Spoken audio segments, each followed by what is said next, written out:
Okay, looks like we are Live. we're live on on YouTube. Just waiting for the Instagram. Okay, looks like we are live on Instagram as well. Great. Good evening. Good evening, everyone, and welcome to tonight's episode of Live with PF and Pastor AK. Tonight we're going to be talking about what's going on in the world.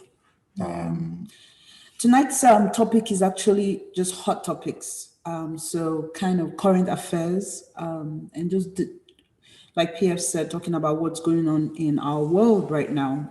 Just have our pulse on the thing of what's happening. And of course, you know, there are two major things going on. There's a lot going on, but there are two major things going on that we want to talk about today. Yeah. We want to talk about the protests that are going on in Nigeria, and we want to talk about the elections that are going to take place in the United States in less than 2 weeks. As I'm sure most of you, if not all of you, have heard, there was a protest that started in Nigeria about 2 weeks ago, about 2 weeks ago. Yes. And the protest started because the young people were protesting against police brutality. They were asking that the government, look into what was going on, stop police brutality, and the tag was end SARS, SARS as in SARS. Yes. And not the. I do want to say this for those who are listening and may not be very conversant with what's going on in Nigeria. SARS is not the virus. There is a virus called SARS. Not that. This is an arm of the police force in Nigeria. It's interesting that you said that. I have to, because that's why Facebook it has been flagging, and Instagram. Yes, they've been flagging a lot of our videos and a lot of the stuff that's being put out there as lies or fake news, and that's because the captions are saying that yes, they're saying SARS is killing young people in Nigeria, and which is not the virus, which is incorrect. So because a lot of the bots are what are flagging these things, they're like, this is not true. The SARS, the virus is not killing people. Yes. I see, because I put up a post yesterday on Instagram. Yes. And they put almost immediately a sticker saying the content of this story, yes, of this post has been shown to be false. Yes. So I took down the post because I didn't want to have to. Yes, that's exactly the main reason. Now, behind the screens, I don't know if how should I put it? If it has something to people are controlling this or people are involved, but that is really the main reason. The other thing I did want to say while we're on the subject is it is a bit shocking that unless there are computers that are doing this, it's a bit shocking that Facebook and whoever's running it, the people are not aware of what's going on. And they adjust their algorithms to compensate for that. But anyway, we'll talk about that later. One of the reasons why we're talking about this is because the Bible says in the book of Proverbs that, that we should speak for those who cannot, whose voice cannot be heard. Speak for those who are helpless. Yes. Call out evil wherever we see evil. Call out bad wherever we see bad. Yes. And tonight, we want to talk about what's going on in Nigeria. When this is very emotional for me. I've always been very emotional about Nigeria. And one of the reasons why leaving Nigeria was very palatable for me at the time was because the country had broken my heart so many times. I have a visceral reaction to injustice. Everywhere that I see injustice, it just bothers me, and the level of injustice in Nigeria and in a lot of the African countries, if not all of the African countries, I say most of the African countries, is just unbelievable. It's unreal. It's unreal. What we are experiencing in America with the brutality of the police on black men, the shooting and the killing of black men is very bad. But if you can think about what is going on in America on a scale of multiply it by maybe 100, you will get an idea of what has been going on in Nigeria. So when the young people, stood up gathered together to protest against this violence that was being inflicted upon them. That is where this whole story started from. Yeah, I think there was actually a video, a particular video that set off, kind of like how George Floyd said, BLM has always been a thing. Police brutality in America has always been a thing, but George Floyd's video just hit a nerve. So I think there was a video just recently that just hit a nerve. It was like, okay, this is too much. Yeah, SARS has got to go. Yes, and by the way, SARS, like Pastor AK said, is not the virus. It is the acronym for the Special Anti-Robbery Squad, which was set up initially to protect the people from armed robbers who were a scourge on the Nigerian society and the Nigerian community. And then SARS itself became the scourge. I was listening to Trevor Noah, and he said, the police got rid of the criminals by becoming the criminals. So they kind of just took over the turf of the criminals. I mean, the criminals were not even 1/20th as bad and as lawless as, anyway, let me not digress. Yeah, anyway, so that's what we're talking about tonight. What's going on in Nigeria. I would like to hear what you guys think in the comments. I would like to hear what you're feeling in the comments. We're going to have a couple of people with us to talk about it, from people who are on the ground to talk about it. There's a protest that is taking place in Dallas on Saturday. Yes. We've got the organizers on the show tonight to come and tell us what is going on, to come and tell us what the plan is. So, we've got a packed show tonight. And then, of course, we're going to talk about the election, and we're going to talk about all the attempts that are being made to suppress the vote, to prevent as many people as possible from voting. And we know why they don't want us to vote, why they don't want people to vote, because the more people that vote, the less likely that they will succeed in whatever it is they're trying to do. They're afraid of your vote, so they want to suppress your vote.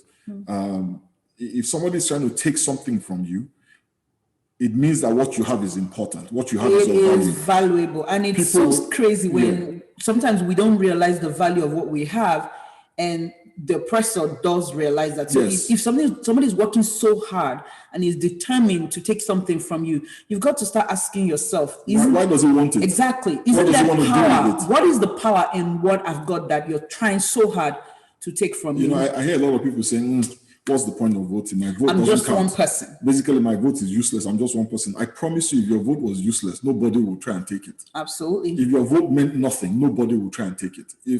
If your vote didn't matter, nobody will try and take it. The fact that they're trying to stop you from voting should, where I come from, should make you think.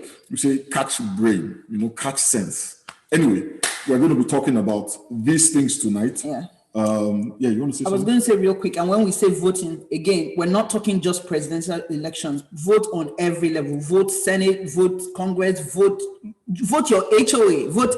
Every time you have the option to let your voice be heard, use that option.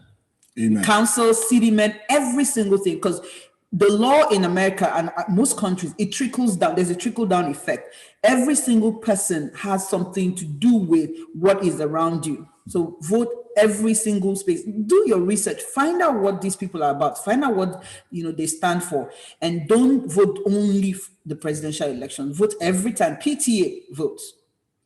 Okay, to start this conversation, I don't know if anybody that is watching this show has ever had any experience with the police in Nigeria. I have had a couple of personal experiences with them. So this is not an intellectual, this is not story for me. I'm talking about this from personal experience. And we've got with us Kayode Adeosun. He's joining us all the way from Lagos, right? Kayode, you're in Lagos?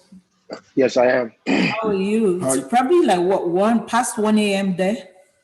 Yeah, 1 a.m. Thank you so much for waiting up and to join us. We really appreciate it. Thank you. We know that this is a big sacrifice for you, and and Gabriel is also with us from Lagos as well. Gabriel, thank you so much for joining us. We really appreciate you. Ah, fantastic. We can see your face now. Hi, Gabriel. Gabriel, we can't hear you. You're muted. Okay. So Kayode, while Gabriel is unmuting himself, can you tell us a little bit about yourself? Just a little bit. I'm a photographer. I moved back to Nigeria November 2018. From where? From New Jersey. Okay. Yeah, and I live in Nigeria now, and I really don't know what to say. Okay, well, that's a good start. And what about you, Gabriel? What do you do? Gabriel, we still can't hear you. Yeah, we still can't hear you. There's something going on with your sound. With your mic. Okay, while Gabriel is figuring out what is going on. Yeah, technology is so. Yeah, you can test it a million times, and then when you need it the most is when it decides to go crazy on you. Yeah. So anyway, Kayode, what's going on in Nigeria right now? What is going on? It's a whole lot of anarchy going on right now. It started off with let me turn off this fan. Okay. The fan is going to affect my sound. Let me turn off the fan. Yeah. Hold on. Gabriel, is your sound better? Is your sound good? Okay. Cool. All right. So what's happening in Nigeria right now is it started off as NSARS. And then the first couple of days, from the energy from the crowd, I knew it was way past NSARS.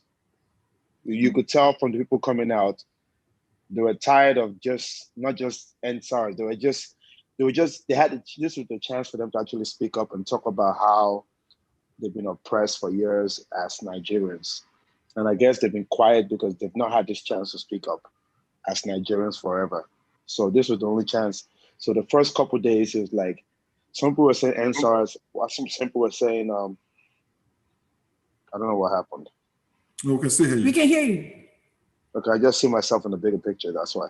Oh, no, okay, all right, so some people were saying NSARS, and while some people were saying the one that better New Nigeria. Mm-hmm. So that was a new thing. Everybody was saying New Nigeria, It even became a thing. Like people were like, this New Nigeria. Now people even, like there was a whole lot of love, So because a lot of people coming together in unity. I see something on the screen. Yes, I think Gabriel is trying to use a different device for his sound, for his audio. Call. Yes. Oh, okay. So go ahead. And by the way, I made a mistake. Gabriel is in New York. Okay, that's fine. Yeah. All right. So basically, like I said, it started off as NSARS, mm-hmm. and then it went on to people asking for New Nigeria because they see what's going on. Yes. Like when I lived abroad, like when I lived in the US, there's a way you see Nigeria from afar. You don't get to see what's going on. Even people who visit, they don't get to see what's going on. Me living here now, like I see a lot of things and I see what the people are going through. I feel it too. So I came out to protest. How much I SARS collected from maybe 10,000 naira only. But that 10,000 naira just might be small, but it's big to some Nigerians. It's not just the money they took from me. It's also the fact that there's a fear that you have that what if they stop you? Mm-hmm. So that's why I came out to protest. I came out to protest because not just because of NSARS. I came out to protest because during the pandemic, they raised up the fuel prices, the prices of the gas prices. Mm-hmm. During the pandemic, they raised up the prices, NEPA prices went up. During that pandemic, I know what I went through when I didn't have light for 6 weeks. And I had to run a generator. No electricity for 6 weeks. Yes, because that's because NEPA refused to give me a meter because they wanted me to go on postpaid and so that they could hit me with a big bill, right? And because I didn't want to go on that, I was trying to get a prepaid meter. They ignored me for 6 weeks. And I know what I went through for that 6 weeks. Not just me spending money for fuel, but the mental process and how I couldn't get productive. That is why I went out, because that's why I went out. It's not just because of NSAR. That's why I didn't have to go out there on the streets. Yeah. So me coming out there was just as a Nigerian, and I live here. That is why a lot of people came out for different reasons. So like right now, it's not just NSAR. People want a whole new Nigeria. People are frustrated with everything. Yes. Government. Yes. And they see what's going on. I'm sure you could see how they're attacking. They're going for like low-key going for the politicians' relatives, the houses, and they're burning them down because these people see how their family members are living a padded lifestyle. And they see what's going on. They might be living on the same street, but they know that the politician's family is living on the next house over there. That one's living a better life. And they're keeping quiet, they're watching. And now that this whole thing is going on, this is their time to strike now. A lot of them are actually now like they're just coming out and they're frustrated. Okay. They're frustrated. Yeah. What I'm hearing you say is that this protest goes beyond just police brutality. I mean, yes, you, it goes beyond. Example, it goes way beyond police brutality. Okay. Thank you, Gabriel. What is your perspective on what's going on in Nigeria? Can you hear me now? Is it better? Yes, I can hear you. Okay, that's good. And thank you for the opportunity. So, from my perspective, I'm coming from a place of experience, right? So, because I currently do not live in Nigeria, but I was in Nigeria earlier this year, and my 3-week trip was cut short because I was in a situation where I was just going out to get food, and coming back, I was automatically labeled a fraudster from I was in Uber, so they stopped me, and that's like a story I would share if you want me to share. But I'm coming from that angle of even being here doesn't even exempt you, because at the end of the day, we're all Nigerians, and going back to Nigeria, I shouldn't be worried about, if I want to walk around, I have to protect myself from the police with a policeman type of situation, because that Gabriel, is like the trend. So Gabriel, you went to get food. Yeah. You went to get food, right? You were in an Uber. Yeah. Yeah. And they stopped you. Why did they stop? Yeah. Why did they stop you? Well, so maybe I should just backtrack a little. So I went to Nigeria for a 2-week to 3-week trip. I think it was 2 weeks I booked my flight. So my friend is wedding. I'm one of his groomsmen. So I'm excited. I've not been in Nigeria for a while. So getting there, this was my 3rd day. I wasn't going out, actually, because I lodged somewhere around Oniru because I just wanted to be somewhere I could have access to a lot of things. And so I was also working remotely. So I never had reasons to go out. I was, working towards the evening, working with New York City time. So then this one night I was, I felt like going out to just, have a little fun with my friends. So we were somewhere around Sheraton, approximately 10 p.m. We just ate and we were out. We were waiting for our Uber. Our Uber came. So we went for like one block. Then in one block, we saw like 4 men yelling, stop the car. We're like, I mean, I knew they were policemen, but I was a little skeptical because they were on flip-flops, like slippers. So I was wondering but I was still able to put my thoughts together that, I've heard a lot of things about Nigerian police. I've been in Nigeria for a while too. So the Uber stopped, they told us to calm down, and, they started saying, what do you do? Where are you from? Where are you going? Like, well, I came to my friend's wedding. I'm just going back to my hotel. I went to get food, and I don't even live here.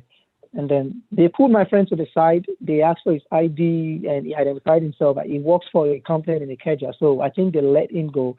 So for me, about 4 officers came towards me. So at that time, I was working as a data cloud engineer with World Wrestling Entertainment in Connecticut. So I had my work phone with me, and I did not even tell my employers I was going out of the country because I was working remotely, so they had no reason to even know that. So before I knew what was going on, they said, "Oh, you look like a fraudster. You look like a fraudster." Oh yeah, that's the exact word. I'm quoting them. Bring out your phone. What do you have on you? And then when I see gunmen, I don't argue with people that have weapons on them. So I wasn't ready to have any argument, but I was a little worried about giving them my work phone because I had a lot of confidential information for clients here. So I would not, even my supervisor cannot ask for my work phone. But in a situation like this, I just asked her, they were like, oh, you have to unlock your phone for us. And I asked, I'm like, why would I unlock? This is my work phone. I don't think I can unlock it. So the other guy was pointing his gun at me, was like, if they tell you to open your phone, you don't want to open up. You go listen. At that point, I just assumed this is armed robbery. So I gave them the phone. So they were looking through my phone, my work phone, and they were checking my Hangouts, my emails. And one thing they pointed out from my Hangout was, because my team at work, my team would meet with Google Hangouts. So they said, I had a few conversations with my boss about the clients we work with, because I'm a big data engineer. That's what I do in cloud. So they said, these are the people I'm having transactions with. And I'm like, these are the people I work with. Read the conversation. Yeah. But I don't know. Yeah. But it wasn't anything that's like, reasonable to them. Before I knew, they were like, do you have any other phone? I have my personal phone. I gave them my personal phone. So they went through my personal phone. They never found anything to use against me. I think they went to my WhatsApp and they were searching for keywords like dollars. If I live in the United States, there is no way I would not have dollars on my. So, but they wouldn't listen. So the next thing is, the other guy said, this guy, we found him guilty. He's a fraudster. And he doesn't live. Sorry to interrupt you. They found you guilty. The police, right judge, jury, executioner, all in one. Right there. They said I'm a fraudster, and on the street, right by Sheraton. So they told me to get into the bus, and I'm like, get into the bus for what? The only thing I was worried about was I just didn't want a situation where they would take me somewhere and they would do something that I would not. That would take my life. So I was a little skeptical about getting to the bus. My friend too was worried, so my friend wanted to come with me. They told my friend to go, like he cannot come with me. So I let him go. So I got into the bus. They had like different, people in the bus, hoodlums. They were smoking, and pretty much those ones were begging. But my own problem was I had nothing to beg of. I had nothing to beg for, because I was worried if I start begging, then it looks like I'm actually a fraudster. So I spent about 30 to 45 minutes in the bus, and I think they took two more people, and they stopped them, and they were like, now they carry all of you, go Surulere, and that's from Island. So they started driving us. So in the bus, I was quiet. But one thing they kept saying was, you be fraudster, and if you tell us, say you still argue with us, you don't want to cooperate. I'm like, I'm not a fraudster. But if you want to take me to the police station, I think that's fine, and we can settle it there. But one thing I will say is I'm not a fraudster, so I never said a word. So they took me to that Surulere. I got to Surulere. They dropped us off. They took us into the police station, and they asked me to sit on the floor, and they took my phone, and they started asking different. Then they handed me over to someone else who had no background of what was going on, and the only thing they told that guy was, these guys, it was like 5, 6 of us. They were like, these guys, they are fraudsters. We're handing them over to you under the case. And I was still saying I'm not a fraudster, but I just went in anyways. So they asked us to sit on the floor. Me specifically I think he told me to just sit somewhere, because it was like, this one, a separate case. Now abroad, they doing fraud. Then I sat down there, and then meanwhile, my phone was blowing up because I had a lot of reports to run for work. And I was like, can I just I just want to make a call, because I had people I could call and just get out of the messy situation. I just wanted to get out of it and then just tell my boss I'm in a situation where I can't do anything for the day. But they wouldn't even give me my phone. So at that point, I was just there. But I was praying within me, like, God, I just want to get out of this place alive. I know, for no reason it's hard for me to go to jail because I don't even live in Nigeria at that point. It was my 4th day exactly. So I was still there, the next 20, 25 minutes. Then one officer called me, was like, this thing that is going on, we found you, we see that you are a fraudster. I'm just trying to help you. Even at this point, I was even doubting myself, like, what did these guys find? I'm like, oh God, anything will you find for my phone? Let me know. Like, as far as I'm concerned, I don't have anything that looks like I'm a fraudster on my phone. This is what I do. I showed them my ID card. I told them I work. I showed them my phone. I showed them my work, where I work. They had no idea what those things were about. So They delayed me for another 20 minutes. And now another officer came and was like, okay, you get bank this thing for your phone. I'm like, I don't have bank on my phone, any bank application on my phone because I'm not from this place. They were like, okay, unlock your phone. So my other phone was blowing up. So that phone died. Good thing for me. So there was no charger for them to charge it. So they gave me that phone. My work phone is almost dead and I don't have any bank application on my work phone. So they asked me to still wait. And then before I knew what was going on, the other officer came to me and said, okay, this situation, I have to bail myself out. I'm like, I don't have anything on me. I don't have money on me. In fact, if you let me go now, there's no way I'm going to get home because this is like, it's getting to around 12 a.m., close to 12 a.m. So they asked me to wait. They delayed me for another 1 hour. Then after that, about 6 of them came. They said they taken me into another bus and we're going to like, I think the next branch, which is a little higher than the current one I'm in. They said they said I'm going to Kirikiri. So I was like, in my head, I'm like, what did I didn't do anything to go to Kirikiri. Sorry to interrupt you because to cut you off. So how did they release you? Did they take anything from you? Well, at the end of the day, they were unable to take anything from me because I had nothing. But if I had something on me, I would have given them because I just wanted to get out of the mess. So basically, you went to Nigeria to be a groomsman at your friend's wedding. You get stopped by the police for no reason. And because you come from abroad, they separate you from your friends. And you went through this ordeal. How were you feeling as all of this was happening? When everything was going on, honestly, the only thing going on in my head was, well, they just wanted to extort me because, the only form of identification I had was my New York City ID card, driver's license. So I thought they just think I had like dollars or, a way of giving them money, which I never did. So let me just that was the only thing I thought. Let me quickly catch that. You said they wanted to extort you, right? So the police, right, were the extortioners. Usually the police are the people you go and report to when you're being extorted. Right? But instead it's police that are there. And this is so they're asking you for your bank information so you can transfer money to them. Exactly. Yes. Okay. So folks, you can see what is going on, right? Exactly. Gabriel is in Nigeria for 3 weeks. Let's not talk about the people who live there. And in 4 days, within being in Lagos for 4 days, I mean, look at Gabriel, he's a fresh young man. He doesn't look like a criminal to me. We don't know about criminals, but he just looks like a regular guy, right? And he gets stopped and ends up undergoing this ordeal. Thank God he came out. He's here. Because some people don't make it out alive. I mean, we saw the video, or we heard of the video, where the same thing happened with some guys and they shoot them, And that in my original home state, they actually had bodies that had been dumped in some river. Yeah, I heard of stories like that. Yeah, and this is the police. So this is the catalyst, right?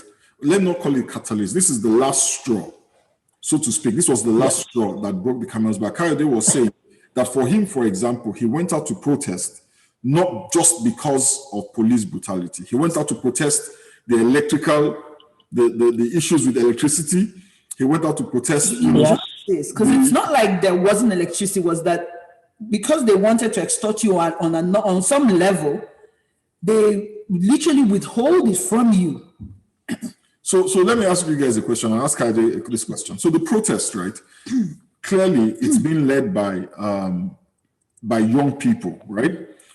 All the other issues that are being protested, Kayode, are they peculiar only to young people? Is it only young people that are suffering, from the effects of corruption, from the effects of injustice? Kayode, you're still muted.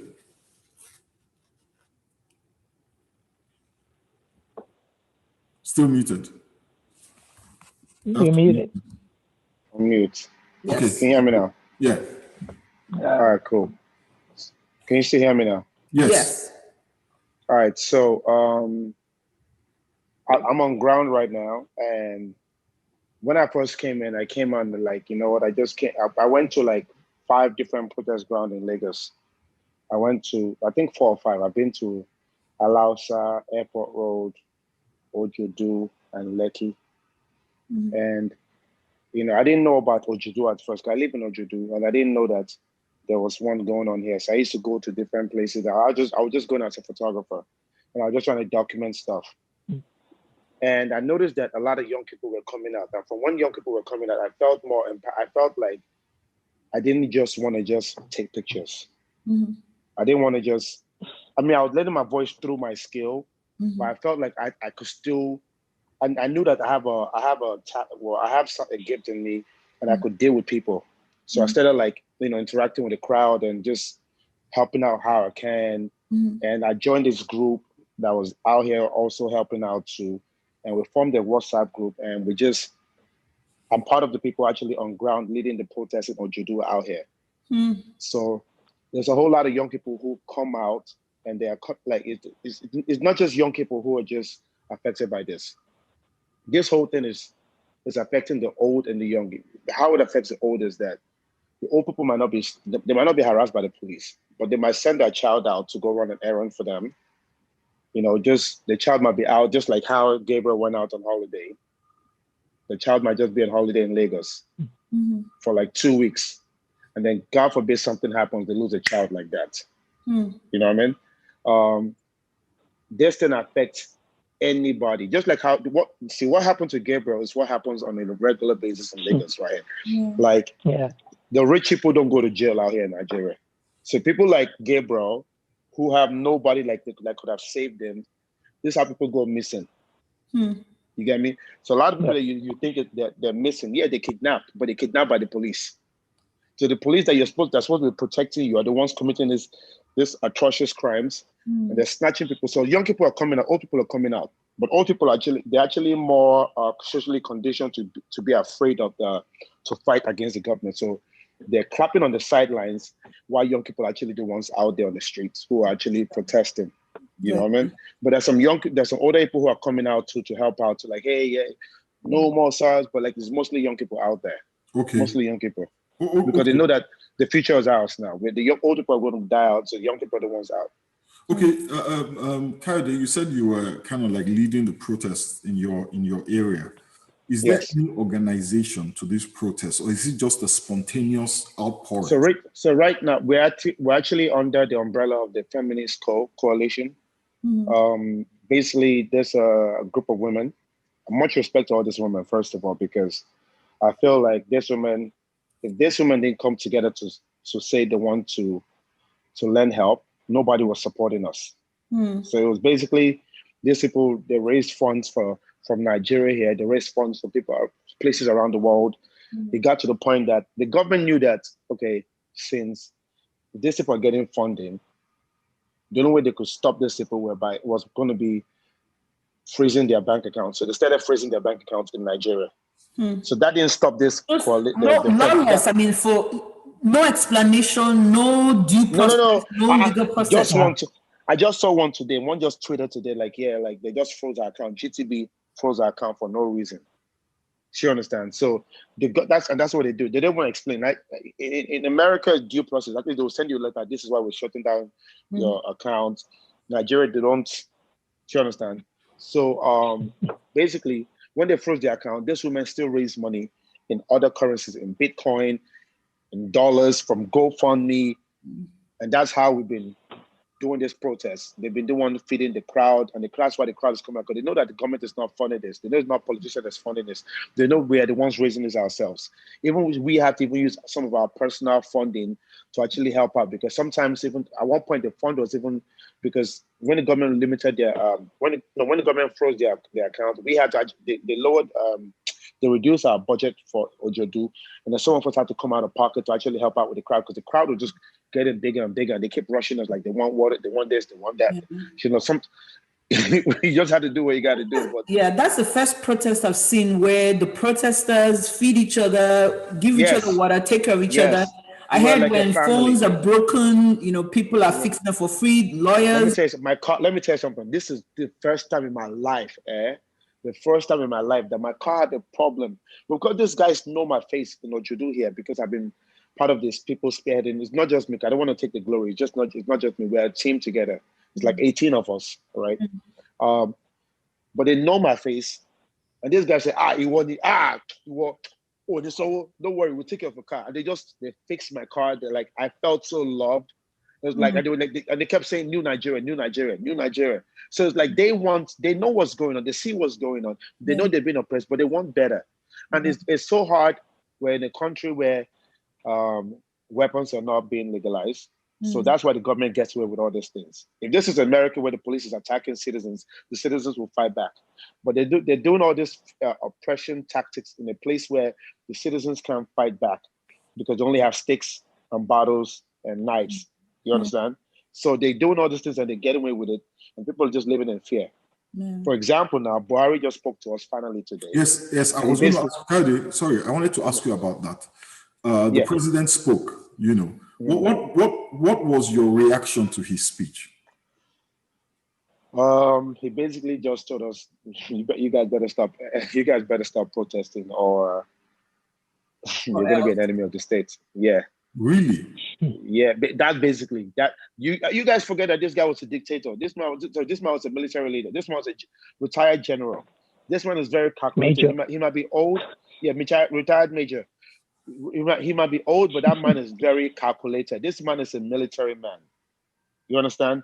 He knows what he's doing. When we made our 5 demands as to what we wanted, I can't remember at the top of my head what those 5 demands are, but he laughed at them. You understand me? These guys laugh at us. And it's like they think of new ways to troll us. So this one that he just gave the speech tonight, he's like, you know what? He's trolling us and letting us know that listen, you can't go against me. And what I'm saying is final. And what he's doing is like, listen, if you go against me, more soldiers are going to come out and more killings is going to happen. Basically, that's what he just did. And this is Nigeria. He's going to, what he says is final. So it's either the people fight back or they just wait to fight another day. Does that make sense? Yeah. So right now, it doesn't mean, I don't think the protest is over right now. It's like, even though it's not over the street, people are still protesting on the phone. Like the morale is not down yet, even though his speech kind of like killed our morale a bit because he tried to just dampen it. Nah, we're still fighting strong. Okay, let me ask you a question, Kyle. Do you think that the protesters, because we all heard what happened at Lekki, and okay, the shooting. Yeah, our heart bleeds, for Nigeria. The parents of the young people who were killed, their family, we can only imagine the pain that they're going through right now. But we celebrate those people who lost their lives on the front line. Man, we lost 6 guys in a judo yesterday. No, when I mean yesterday, what day of the week is today? So today is Friday, my time. So yesterday Wednesday we lost 6 people. 1 died yesterday, Thursday. He was shot in the head. This guy might be a street boy, right? But this guy sat in my car yesterday, not the day before, actually for 3 days in a row, and we're talking back and forth. We're talking. You get me? This guy was very smart. He might be a street guy. He might have a hot temper, but he was very smart. Very, very, very smart. You know what I mean? And so like when this guy got killed, like it threw me off. And I don't know this guy personally. Another boy that died that threw me off. I'm sure you guys probably heard about this. It's a guy that tweeted, this guy okay. I don't know if it's okay. I don't know if it's okay or okay. It's OKE. Okay. Okay. This guy, he tweeted that Nigeria will not end me. A couple, I don't know the time, how long it took. No. This guy 3 died. hours later or so.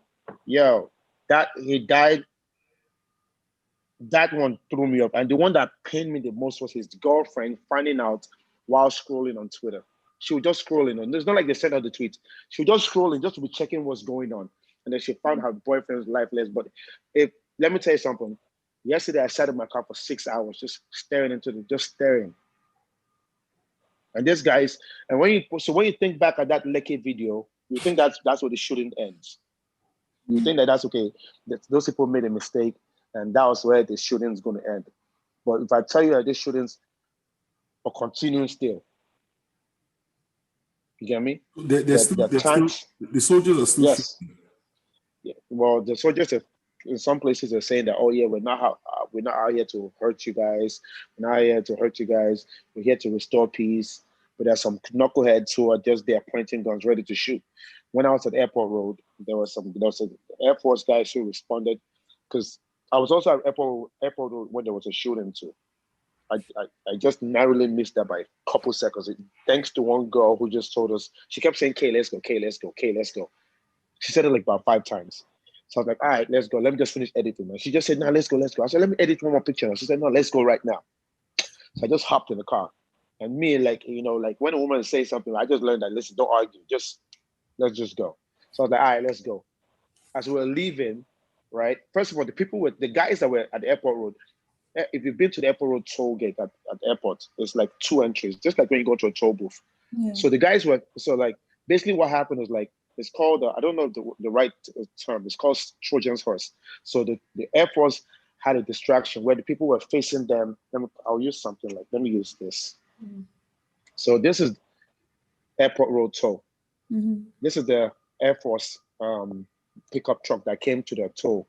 Mm-hmm. So when it first came, they like, we first blocked the toll. We said, oh, nobody could pass. So the guy, then I said, oh no, it's military, let him pass now, because we're trying to be peaceful. Let him pass. So that guy passed. Came back the second time. The third time he came back, we noticed he just kept staying long. So that's when my friend was telling me, let's go. Mm. As we're leaving, we just saw 4 pickups. The way these guys were driving on the opposite direction, like they were in my lane now, because they were like, they're driving against traffic. Against traffic. And there's 4 of them. You would think they were enemies of the state invading Nigeria. These guys were flying by high speed. The next thing I just heard, just shooting. You understand? And that thing, first of all, that happened last week or a week and a half ago, the first week of the protest. I know some guy got beat up so bad. He still came back the next day. But it threw me off. I was like, why would these guys come shoot? Like, why? Why would they come shoot? Let me ask you a question. So it seems like the shooting, do you think, because the governor of Lagos State basically tried to exempt himself from it, you know. That guy is a politician. Do not believe that guy. Don't believe that guy. He's a politician. Do you think they deliberately, because they're trying to say it was a deliberate act. No. Forget what they said, man. If you catch a thief in the act, he will not tell you he was the one that did it. He will still say, no, be me do him. You understand? Yeah. They will deny it. He knows he cannot categorically say, yes, we gave that order. He will be fried. He knows that. He knows he cannot go out online and say that. He knows it's either the people fry him or his godfather is going to fry him. Mm. That's why his godfather also ran away. They know what they did. He gave the order and hopped on a plane and dipped. They know what they were doing. It was very calculated. If you've been to that Lekki toll booth before, I'm sure Gabriel knows that Lekki toll booth. That light has never been off. Come rain. Because I heard they actually turned out the lights. Because people like you, photographers and video people, people are recording. People are chronicling what's going on. Let me tell you something. That light has never been off ever before. That light is so bright. It feels like you're on Times Square. That's the closest thing to Times Square. When you're driving, that light is so bright out there. When you're driving up there. Do you understand? For that light to go off, it's like Times Square just going off. And the cameras, and they just tell you like, oh yeah, something happened in New York, and the light just went up, and the camera just went out, and then all of a sudden he just heard that there was a shooting or something. That was very calculated. Yeah, the timing. Okay. That's very calculated. And then it's during a protest that's when they're claiming they were doing routine maintenance. Those laser cameras that the governor is saying that, first of all, he insulted the people by saying there was no casualty. That was the first thing he said, that insulted the people. The second thing that insulted people, he was not saying that the cameras that were removed were just laser cameras. Okay, why are you removing the laser cameras? For what probable cause did you have to go touch those cameras? Now he was not saying there's a camera at the top. Okay, why have you not shown any recording?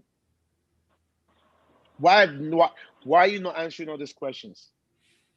And the thing about Nigeria is like they could just tell you something happened, the file is missing, and that's how the case is done. That's how it ends. Well, that's how it ends. We will not let it end. Gabriel, let me ask you a question, Gabriel. So you're in New York. Are you in touch with folks in Nigeria?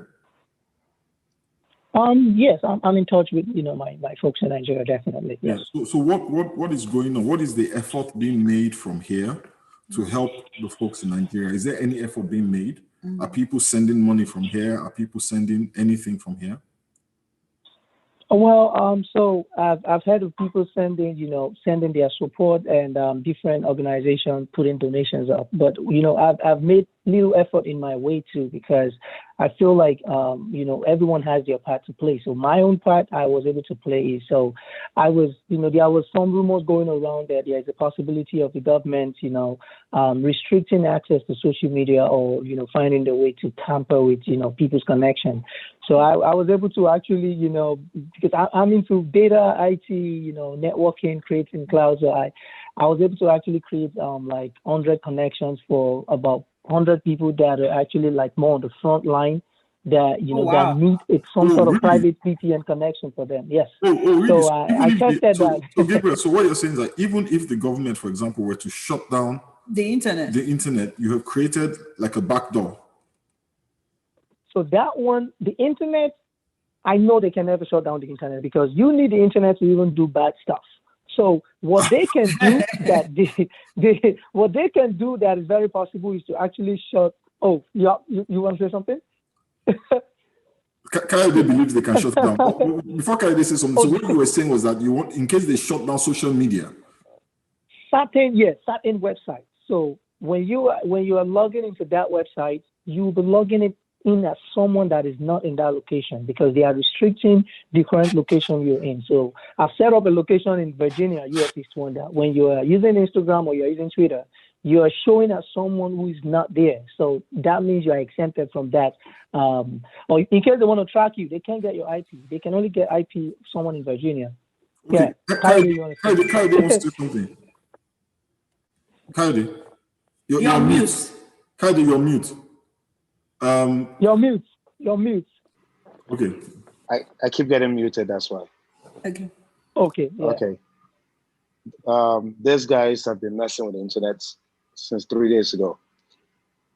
Before it would just be like they will slow down. So from LT, it would go to 3G.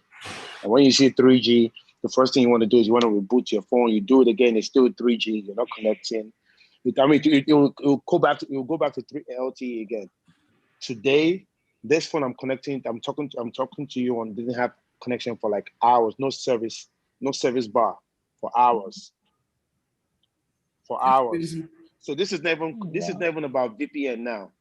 This is not even about VPN now. I know about VPN, but what they did is like these guys don't care. They shut down on all networks. So basically, since you know about IT, basically what they're doing is like obviously these networks have servers that they're connecting to. Yeah. So when the servers, so let's say they're supposed to allocate 10,000 servers to one network. They probably shut down 5,000 servers. So like the whole of Nigeria is now trying to connect to that 5,000 servers. So the network gets jammed up. It slows down because they know they cannot outright shut down the internet completely. So that would be against the law. They're going to lose a lot of investors. People will leave Nigeria because it's not much safe anymore. Yeah. You get me? Yeah. When the internet was not working, I'm not going to lie to you. When the internet was not working at one point, I went to go tell my gate man that if somebody comes to look for me, and I'm not, I didn't tell you someone's going to look for me. Tell them I don't live around here. I was just thinking ahead. I thought it's happening. You get me? I was like, yo, listen, man. I thought they were actually coming to track down because the military, after they shot people, they were going after people. They're going to the hospital to go snatch bodies. So if they could go as far as doing that, I felt like they could go as far as people that were actually talking about NSARS that were out there in the forefront. So I was thinking, it was targeted movement. Yeah. So when other people on my team and even in my estate were now saying that, oh yeah, Glow is not working, this one's not working. That's what I didn't want to say in front of them because I didn't want to because if people are looking at me like, guy, you're a leader now. So I couldn't look weak. So I was like, oh, okay, that's good. But do you know how relaxed I felt after? That it wasn't just me. That wasn't just my team. Let me ask you a question. You mentioned an organization, the Feminist Coalition. Right. Yes. They are helping. They're helping. They're helping with. First, they were helping with food, medical, security, everything, logistics, everything you need. Like if you just you're protesting in one location. How do we find them? How do we connect with them? They're on Twitter. They're called Feminist Co. Feminist _Co. Also on Instagram too. Yeah. Feminist _Co. But right now, what I'm trying to say right now is that what donations right now would be most likely going to injured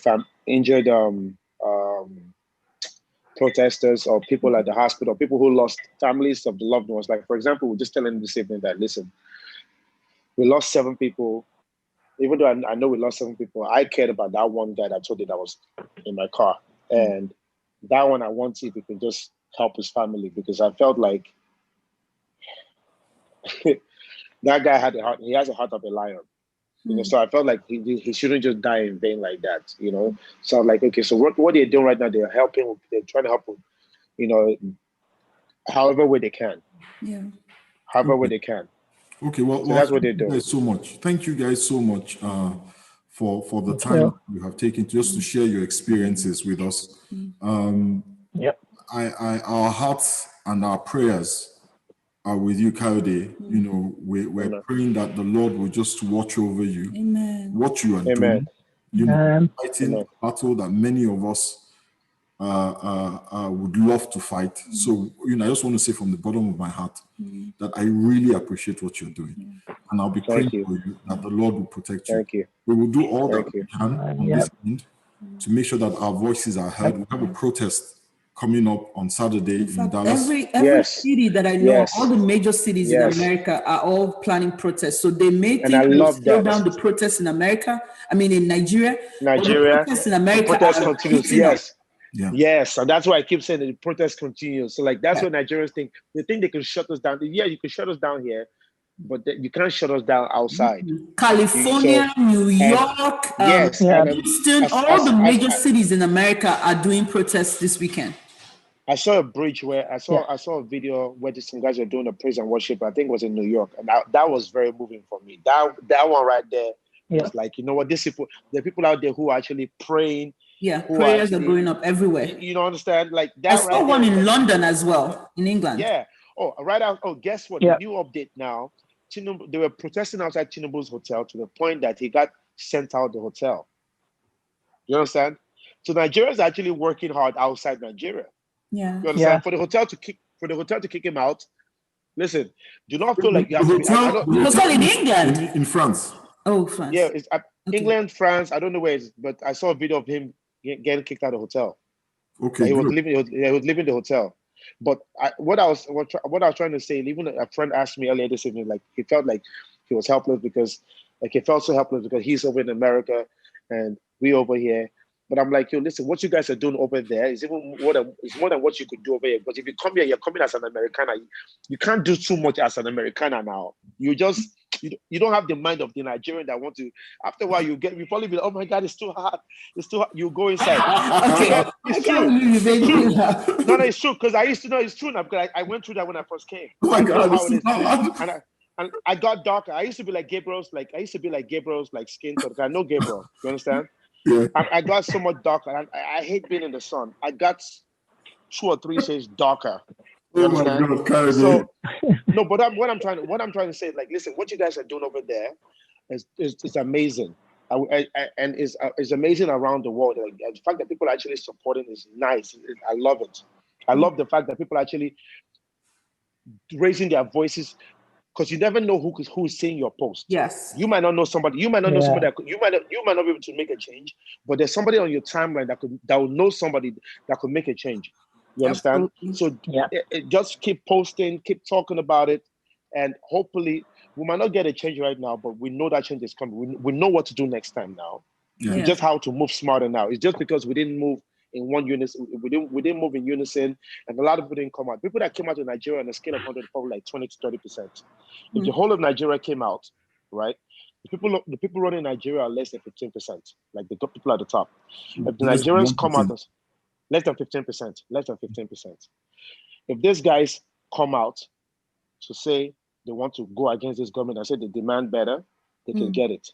They can get it. It's happened in Ghana. Thank you so much, Kayode. We have to dash. Yes. Like I said earlier, we really appreciate you, and we're praying for you. Gabriel, thank you so much for taking time out to share your experience at the hands of those who were supposed to protect you. Kayode, the Lord be with you, and protect you, and give His angels charge over you as you continue in this struggle. Take care, guys. Thank you so much. God bless you. Have a good one. Yeah. Thank you. Yes. What we've heard tonight, is a first-hand experience, and we wanted to hear it firsthand because a lot of people hear about SARS, and it's just such an alien concept that somebody would see you and conclude because of your youth, because of perceptions of affluence that they see on you, that makes you a fraudster. They will go as far as trying to get you, not just to give what you have on you, but go into your bank account and get you to transfer money to them. Yeah, the first horror is just unlock your phone. Unlock your phone. And then, I'd heard about them, they have you, take your debit card and go to the bank and take out money. But this is a guy, they didn't even bother with his debit card. Transfer money. It's just madness. It's just madness. And the truth of the matter is this: even the policemen, they have become parasites, right? But because they themselves have been preyed on, they themselves are suffering. The abused. Yes, the abused have become the abusers. Abused people abuse other people. It's psychology. Hurt people always hurt people. And that is the story. These policemen are themselves living and working under the most inhumane circumstances that anybody would think that they would continue to serve with honor and loyalty and integrity. Is preposterous that you would think that is what would happen when you subject them to such levels of poverty and deprivation. And that is the problem with corruption. Corruption is not just, you take the money and we don't have electricity. You take the money, we don't have electricity, and because I don't have electricity, it's just a domino effect until you get to a situation where policemen are kidnapping people, where policemen have become extortionists. It's almost like inhumane treatment really brings out the animalistic tendencies. Yes. And at the end of the day, who do we have to blame? It's not, the policemen, yes, we need to blame them. But the people at the top, the people who are supposed to be our fathers, our leaders, they drove a generation out of Nigeria because it was just too much. I know, I used to pastor a fellowship in College of Medicine, University of Lagos, and I went to University of Lagos. So a lot of my friends were in College of Medicine in Idiaraba. A lot of the guys that I worked with as a pastor, a lot of them are no longer in Nigeria because it's just so frustrating. Of our immediate circle at the time, there's only one person that one doctor that was in our immediate circle, and I'm talking about dozens. Stayed. Yes. All my friends that that went to college together and then became doctors, I don't know of any of them that stayed in Nigeria. Well, my graduating class in pharmacy school from Nigeria, then we have a WhatsApp group. And from the WhatsApp group, you can tell there are only one or two who are still in Nigeria. So they chased out a generation. Now they want to kill a generation. And for what? For money. For money that they can't spend. And power. What? When you get power, you do something with power. These are narcissistic sociopaths.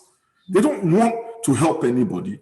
They just want to consume and consume and consume and consume. And this is the consequence of the consumption. Anyway, we can go on talking about this problem. We have the organizers of the protest with us. Are they still with us? With us, Julie and Ikena Wakama, can we have them on? I want them to talk to us a little bit about the protest. Hi, Julie. Hi, Julie. Ikenna. Hi, Ikenna. How are you guys doing? You're mute. You're mute. We can't hear you. Yeah. Can't hear. Okay, we can hear you now. Yes. Hey. Good to see you guys. It's been a while. So sorry that you had to wait for quite a while. We apologize for the long wait. It's just the conversation was so engrossing. Yeah, it's kind of difficult to. There's a lot to talk about. Yeah, I can imagine. Yeah. So how are you guys doing with all of this stuff going on? Julie, how are you doing? We're mad, you know. I'm upset. Yeah. I mean, that's why we decided to start the protest because we're angry, we're mad. Yeah.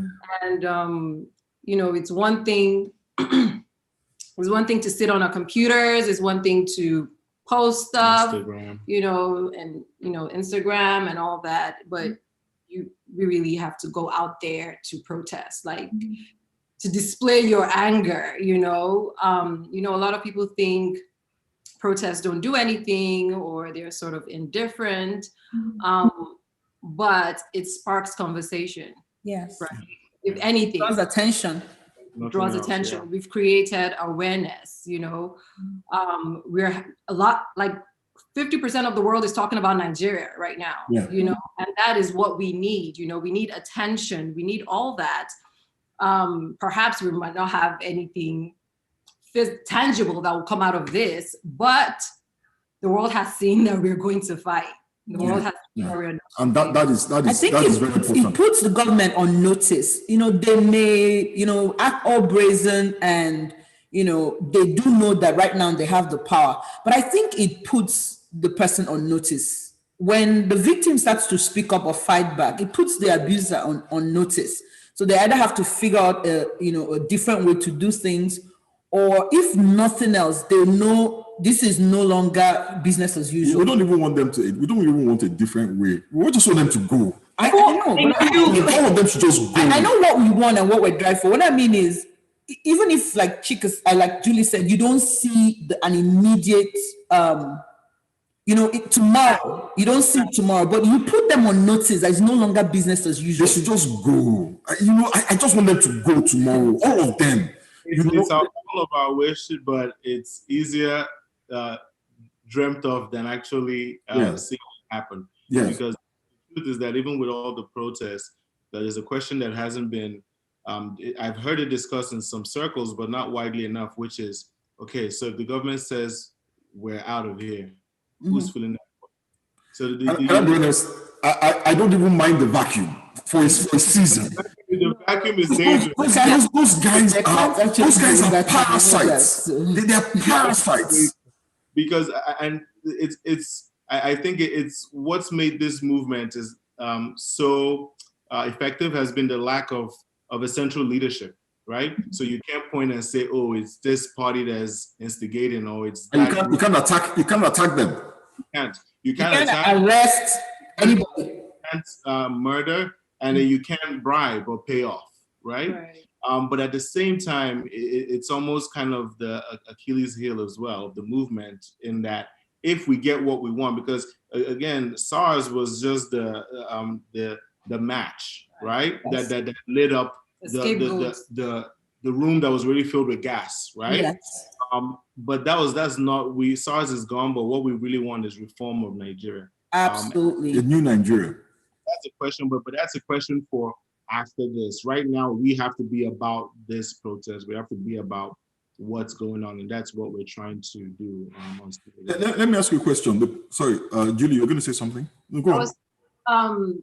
I think having a plan for 2023 is just the best thing for us right now. It's going to take about 2 to 3 years to have everybody, come together, figure out who is going to lead, figure out all the positions that's going to get filled. That is enough time, especially since this is like so new to us, So that is enough time for us to actually have a leader that would do something. So that's fine. Like I'm fine with 2 years. I'm fine with 3 years. So Pastor Pierre, you said, Pastor PF. So yeah, you want everything to happen right now. It will create so much chaos. It's not even possible. You know what the problem is? No, I agree with you. My head agrees with you. Right. I am 52. I'm 52 years old. Yeah. And I have seen, when the protest started, my biggest fear was what happened on the 20th of October. Because this is how soldiers react. They have no ideas, right? And we see the lack of ideas in the way they have run the country. Suppression, that's the only thing. Their instinct is suppression. They did it in 1978. It's their playbook. Yes, that's the way they deal with things. Strongman's playbook, right? Yes. And they fall back to it in the absence of. Yes, but the good thing is this time around, the whole world sees them. Yes. It is not in a little corner. It's not a little corner of West Africa anymore. Yes. And that is why what you guys are doing is so important. And I want to tell you that we are proud of what you are doing, putting this protest together. All of us are going to be there. Our voices will be heard. So quickly tell us about the protest, on Saturday.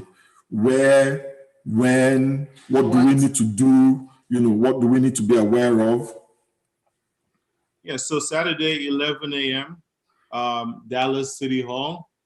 We'll be there. We have a permit, so come with your placards, come with your signs, with your flags. Come with your voice. Come with your anger. Ready to, because the point is to get that attention. Because like Julie said, right, the world is aware because of social media. We've seen Clinton make statements. We haven't seen the White House make any statements. And we know many of us has written to the White House. We've written to all of these people. Yeah. But we haven't seen any statement from them. And the truth is that they don't really care right now. They have the election looming, U.S. presidential election coming up. They've got COVID-19. They've got Trump and all of his antics. So there is a lot of other stuff that the media bites into, that Nigeria is not a topic that they want to spend the time on. So we have to force their hand. And so that's what we want to be able to accomplish on Saturday, is to have enough people out there to make them notice and say, what is going on there? What is that crowd about? What is that noise about? And make them notice. But I'm actually, we keep waiting for the UN, waiting for the US, waiting. I think we should be done with waiting. Like, you're not going to help us, that's fine. Like, we have the brains, we have the resources. We need to figure out what we need to do on our own. But we have an entrenched leadership that will not just walk away. So that's what I'm saying. So 2020. So those of us who pray, those of us who are praying, we have started praying that fire and thunder. Lightning. Fire, thunder, and lightning. We've been praying that prayer. No, we've been praying that God will give them wisdom. Yeah. We've been praying that that they will catch sense. So God will give us wisdom. Oh no. Oh yeah. Now we're praying for the wisdom to be the instrument of God's of change. Right. Because I don't think God has any business with them Buhari again. No. See, that generation has failed us, and that's fine. It's time for them to go. Let us now handle things. It's 2020. How can we still be a third world country? There's so much, all the resources we have. Let me ask you guys one last question before I let you guys go. So if, for example, there was a call for the two of you to come to Nigeria and serve in this movement, is that a call that you will answer? Yep. Definitely. Thank you. I really appreciate you guys. I really appreciate that answer. And I pray that the Lord will bless this work that you're doing. It is a noble work. And I'm hoping that on Saturday you can tell us how we're going to support this movement, not just in terms of being there, but also financially, materially. You had mentioned that, we're trying to set something up so that will be transparent. Has that been set up, or is that still in the works? It's in the works, and we're looking at folks on the ground. There are a lot of people on the ground doing things that we can help support what they're doing. They're paying for hospital fees. They're bringing people out of jail. They're paying for lawyers. They're doing things. They're feeding people, protesters. So I think those are the people that on Saturday, we want to direct attention to those people. Okay, great. Also keep in mind that we would need donations for the upcoming elections, right? Yes. Because that's what we need to start focusing Thinking on. about. And I just wanted to say that we just got a call that a Texas state rep, House of Rep, is going to be attending the protest as well. I'm sorry, say that I again. couldn't hear you. Texas state rep. Oh, great. Yeah, House of Rep. She's going to come, Lorraine. That's her name. Lorraine Birabil. Oh, fantastic. 100 district. Oh, So she's fantastic. coming to, So she will speak, yeah. her dad is Nigerian, so there's some. Excellent. And you'll be there as well. So Yes. You're slated to speak at the 11:30 hour, and she'll be coming up right after you as well. Okay, fantastic. Man, guys, thank you so much. Sorry about keeping you waiting, but just wanted you guys to know, Julie Ikenna, I am personally very proud of you. I am excited by what you're doing, and we are going to support you in any and every way that we can. And I think everybody I know right now is planning on being there. Yes, yes. Awesome. All right, guys. Thank you. Thank you so much. Take care. Good to see you again. And give the girls a hug for me. Dinner. We need to do dinner. Absolutely. We keep talking about it, and I keep talking about it. It's been like 2 years already. Yeah. We'll make it happen. Okay, now it's on us. We'll make it happen. Have a good one. Take care, guys. Good to see you. Bye. Bye. Saturday, be there. There's see, if you are not there on Saturday, I'm marking register. If you are of Nigerian descent on Saturday, be at that protest. Yeah, wear your football jersey, something green, but make sure you are there. Okay, let's talk about voter suppression. Terrence, I am so sorry. Thank you so much Thank you for your patience. I apologize, guys. This has just been it's such a hard issue, and it was just difficult for us to get past it. I wanted people to hear firsthand accounts of what was going on. So thank you guys so much for being patient with us. Really appreciate it. So can you guys introduce yourselves really quick? Terrence, tell us a little bit about yourself. What you do, just a little bit for the people watching the broadcast. Hi, I'm Terrence Russian. I'm a professional photographer here in Atlanta, Georgia, shooting everything from weddings to concerts to corporate marketing material, all that kind of stuff. And yeah, born and raised in Atlanta. I've been living here all my life. Okay, fantastic. Toju, what about you? What do you do? You're on mute. Can we unmute Toju? I think no, he's not on mute. I think it is. Toju, we can't hear you.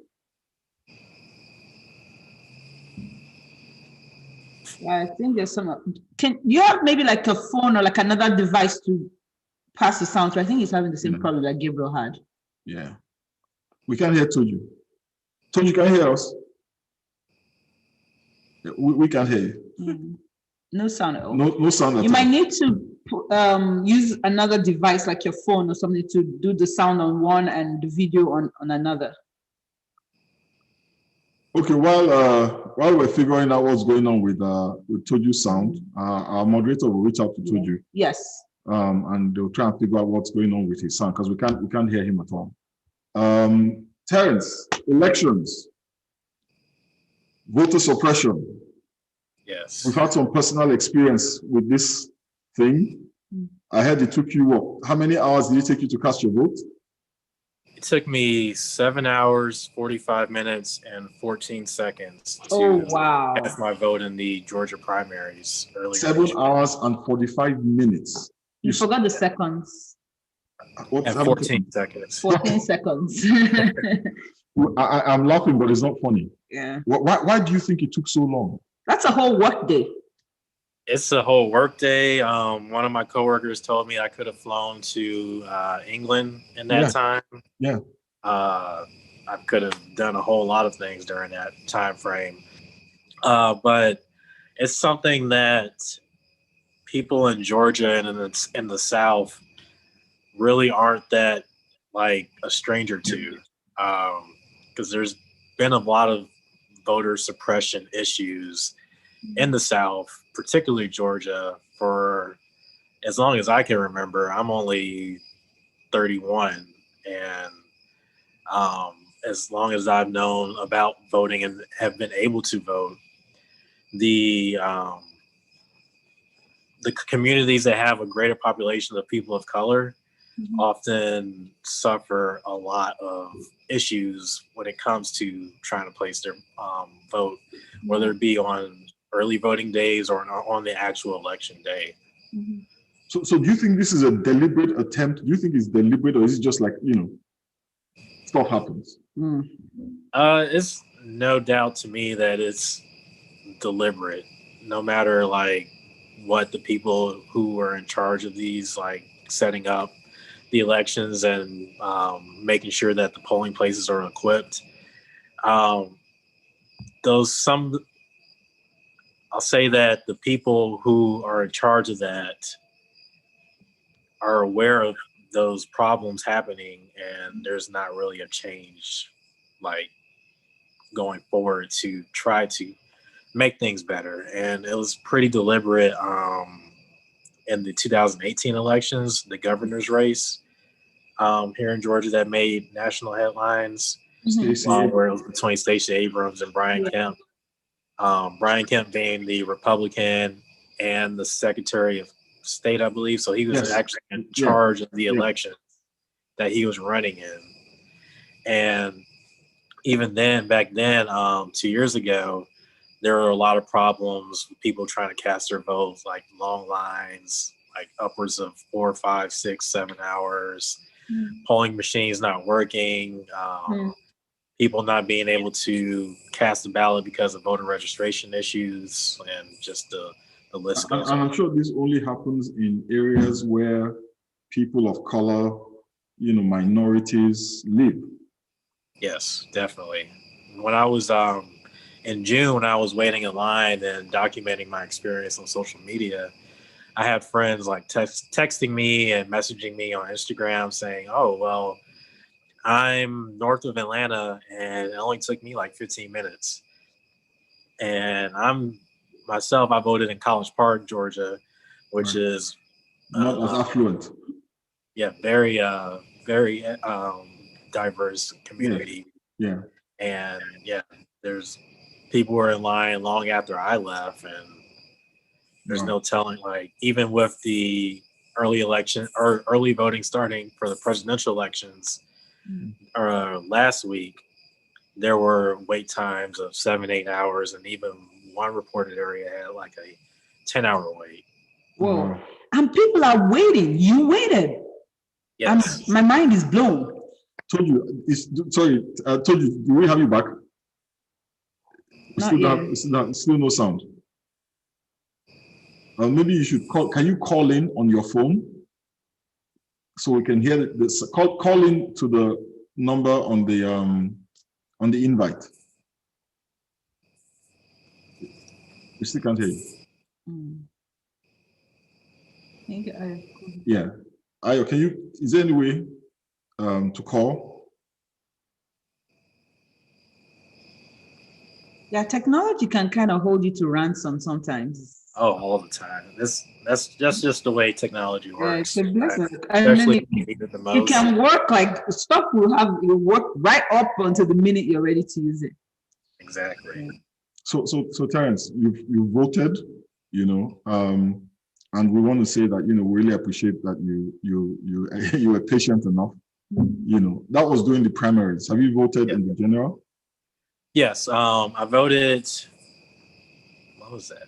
Sorry, all the days start to run into after a while. This past Tuesday, so this Tuesday this week, I went to go vote in the general election and was able to cast my vote. I went to the State Farm Arena, which is located in downtown Atlanta. More of a bigger mix of people of different races, like not just heavily people of color population there. And the Atlanta Hawks partnered with Fulton County and State Farm Arena and offered their venue to house more than 300 voting machines. The wait to get in was literally about a 3 to 5 minute wait. Oh, wow. Once I got in line, it took me longer to, because of my experience in June, I had requested an absentee ballot to do mail-in voting just in case.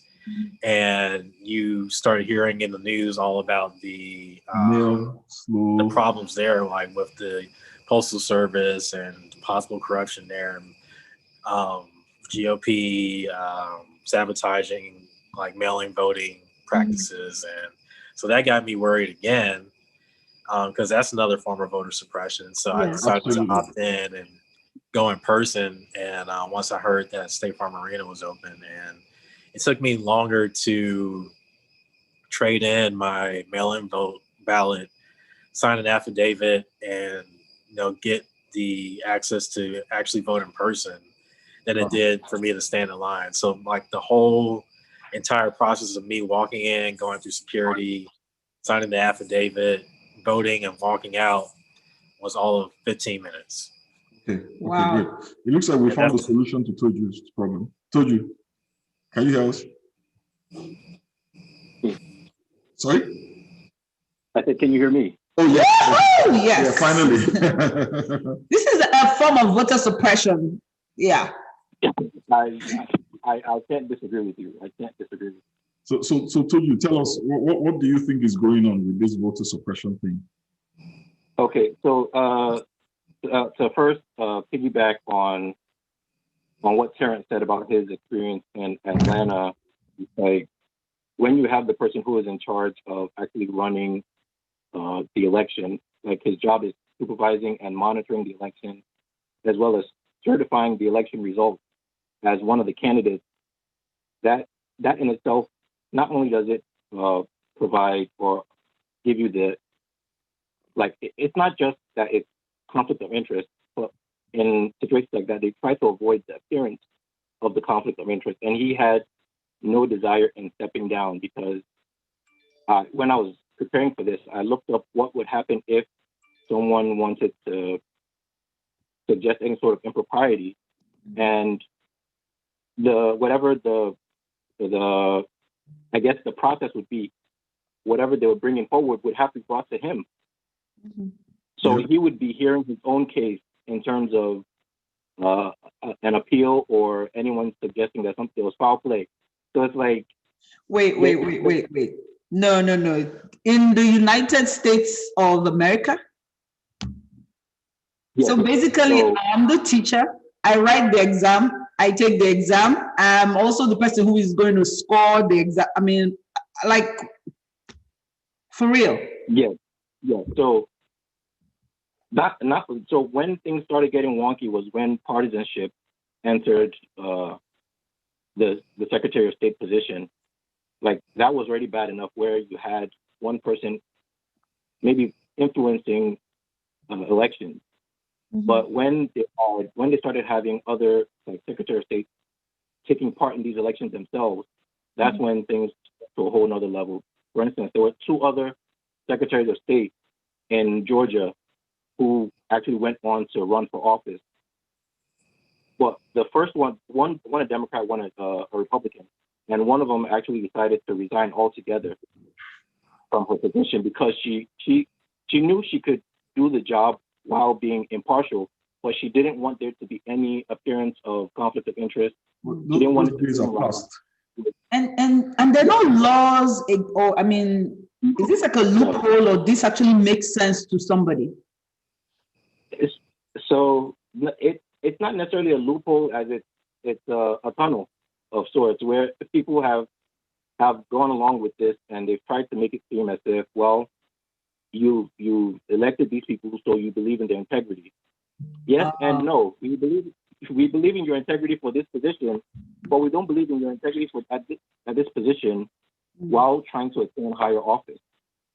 Let me ask you a question. Right now there are so many different forms this voter suppression. We know that they're taking away polling booths. In Texas, there is a lawsuit about ballot drop-off boxes. I'm not quite sure what the status of that lawsuit is right now. I heard at the time they had maybe like one polling booth. One drop-off box. Governor Abbott, said in every county, only one box. Now, we live in Collin County, right? And in Collin County is Frisco, it is McKinney, it is Plano, it is parts of Louisville, parts of it's Allen. It's massive. Allen alone is humongous. It's massive, and you say only one box. Anyway, that's Texas. Voter ID laws. I've been hearing a lot about this thing. I would assume that you need ID to vote. So that not everybody can just walk in and vote, right? But why is this a form of voter suppression? Because common sense, says you need ID. So it looks, if you're looking at it from the outside, it looks like, it makes sense, So what's underneath the problem? What's underneath it? Okay, so that was one of the most interesting things that I discovered when I was looking into this, because in my mind, I also thought sure, everyone, ID should be required when you're going to vote. And then I looked a bit further, and you could see for instance, some places like Texas, you could vote with your handgun ID card, but you cannot vote with a valid student ID card. Say that again. That's already. Wait. If I have a handgun ID, right, I can vote. But if I'm it doesn't matter who gave me the ID and how much they vetted. It could be anybody. But, if I have a student ID which is given to me, right, because I'm a qualified eligible student, it's a verification of my identity, right? I can't vote. Right. Yes, and so when you talk about voter suppression is in large terms is when you're trying to prevent a certain group of people from taking part in the electoral process. So when you disqualify things like student ID, what you're doing is you're negating the young vote. So from 18 to 21, you're preventing those people from taking part in the electoral process.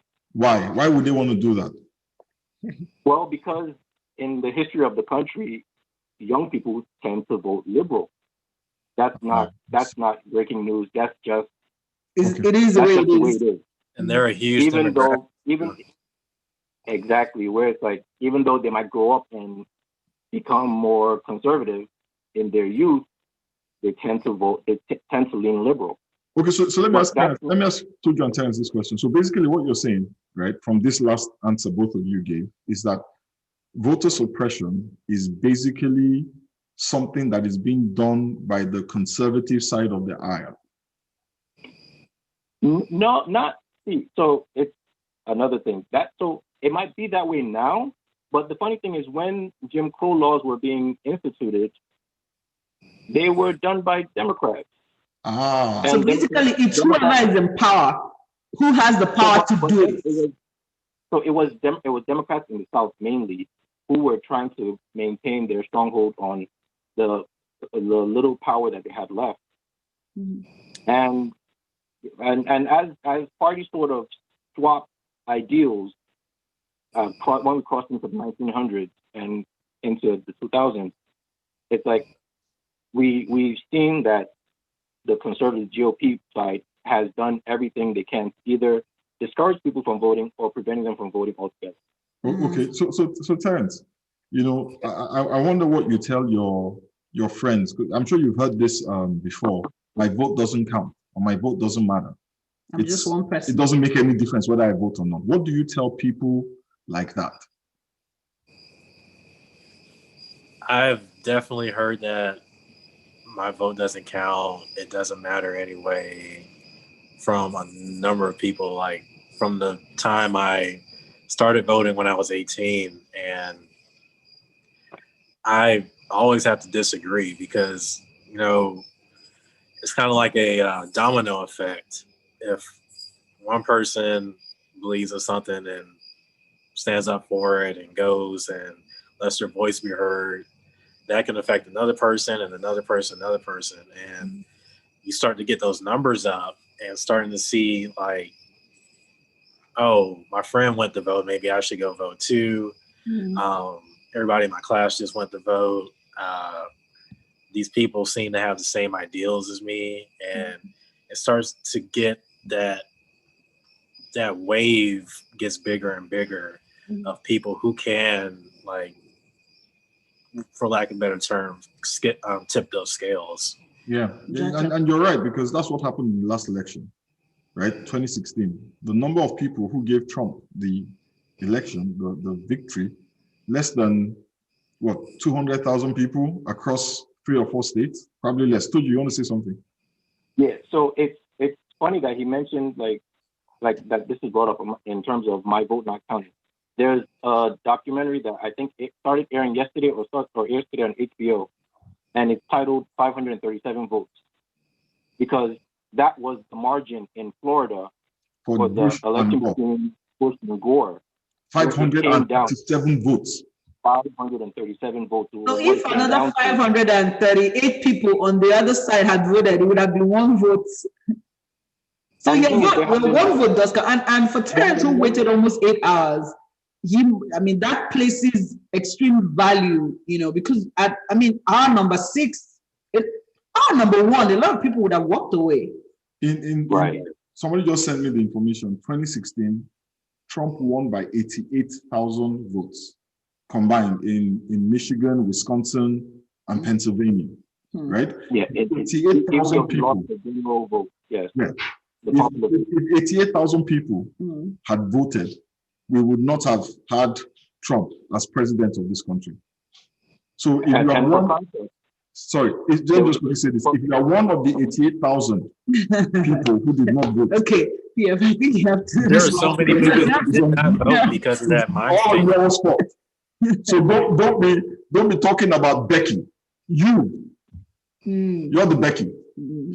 Okay, sorry. You have to say that. Yes, I have to say it. I was going to say, like, for context, over 10,000 people wrote in Harambe during that election. Sorry, Harambe, isn't that a monkey? The gorilla that, yes. Oh yeah, they wrote over 10,000 people. So let me get this straight. 10,000 people use their votes that people paid for with their lives, that people died to give them the right to vote. 10,000 people just over 10,000. Let's put those people. Let's find them and put them in a zoo. Because they're just stupid. Okay. Seriously, that's the only word for it. It's stupidity. Let me see, if you are one of those 10,000 people, right? You better not have opened your mouth to complain about the last 4 years, because that's what you get. And unfortunately, because of you and the remaining 78,000. 78,000. I think like I keep saying, what boggles my mind is what people went through to get, equal voting rights. It just seems like some people were ready to pay for it with their blood, and some people just have no clue the value. And like we said in the beginning, if somebody is trying so hard to take something from you, to suppress something you have, at some point you have to begin to ask yourself, what is the value in if you keep getting attacked over and over and over? You have to start asking yourself, what have I got? What's in my house that they won't go to all this trouble. They won't go to all this trouble if it didn't matter. If it didn't matter. So I think that's one of the things that's just been my big takeaways. This stuff matters on every level. Well, guys, I'm so glad you guys could come on. Unfortunately, we didn't get enough time to dig into this topic. Yeah. But we're still going to do it justice, hopefully before the election. So we'll have you back to talk a little bit more about this topic. Our time is fast spent. And just want to apologize for keeping you in the waiting room for so long, and to thank you for your patience, in voting and in waiting to talk to us about this. God bless you. Please, if you're one of the 88,000 people, respect yourself and vote. Please, respect yourself and vote. All right, guys. Have a good night. Have a great night. Thank you. Thank you, Tunji. Well, guys, interesting topics, important topics. What is going on in Nigeria? Where the protest is on Saturday. It's going to be. I'm going to be speaking at the protest. I'm looking forward to it. Please make sure you're there. You know, Absolutely. Bring a placard. You know, wear the colors of Nigeria. But let your voice be heard. There's a Yoruba expression that is going around these days, and it is Sorosoke. Sorosoke simply means speak up, speak louder. You know, let your voice be heard. And again, if your voice was not so important, there wouldn't be a concerted effort by those in power to shut you down. If they're trying to silence you, it means they realize that there is power in your voice, there's power in you speaking out. There's power in your voice and there's power in your vote. Absolutely. Basically, that's a good the lesson that I'm learning over the last couple of weeks is that there's power in your voice and there's power in your vote. There's power in your tweet. Absolutely. There's power in your Instagram post. There's power in the reposting. There's power in the tagging. Yes. Guys, yeah. And as a Christian, there's don't power. stop. Yes. Don't stop posting. Yeah. Don't stop tagging. Yeah. Don't stop. I don't want to hear about your shoes or your car or your house. I don't want to hear about, you know, what happened to you in school. I don't want to see a video of you doing the latest dance. Probably not what you had for lunch. Nobody, I don't want to hear about what you had for lunch. Right now, I don't even care about your wonderful recipes. Yeah. The world is on fire. Let your voice be heard. And let your voice also be heard as a Christian, especially in prayer. Tell them. But this time around, it is, you know, I saw something yesterday that hit a nerve. It says, you know, that serenity prayer about God give me, you know, the strength to know what I. Yeah. See, now you confuse me. The point is, you know, we in the serenity prayer, there's a part where we pray for the strength to bear the things that we cannot change. But now we're actually asking God, give us the wisdom. You know, it usually ends with give me the wisdom to know the difference, you know, between the things that I can change and things I cannot. But now we're just asking God, give me the wisdom to change the things that I can no longer tolerate. And there's a lot. And it starts with the leadership of Nigeria. Absolutely. We can't tolerate those guys anymore. You know, I love my country. Yeah. But our leaders are just a bunch of. My wife doesn't want me to say. You can't, if you say, I mean, this would be deliberately, nah. Nincompoops. I'm serious. Those guys are. I think it's time we wrap up. It's time to wrap up. I get paid for the whole of this. Yeah, so Saturday, absolutely, be at the protest. Absolutely.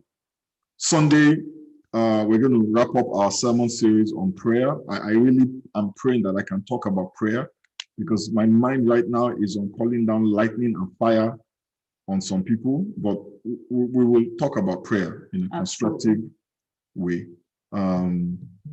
Absolutely. So yes, God bless you. Thank and you see so you much. at the protest on Saturday. Have a wonderful evening. Good night. Good night.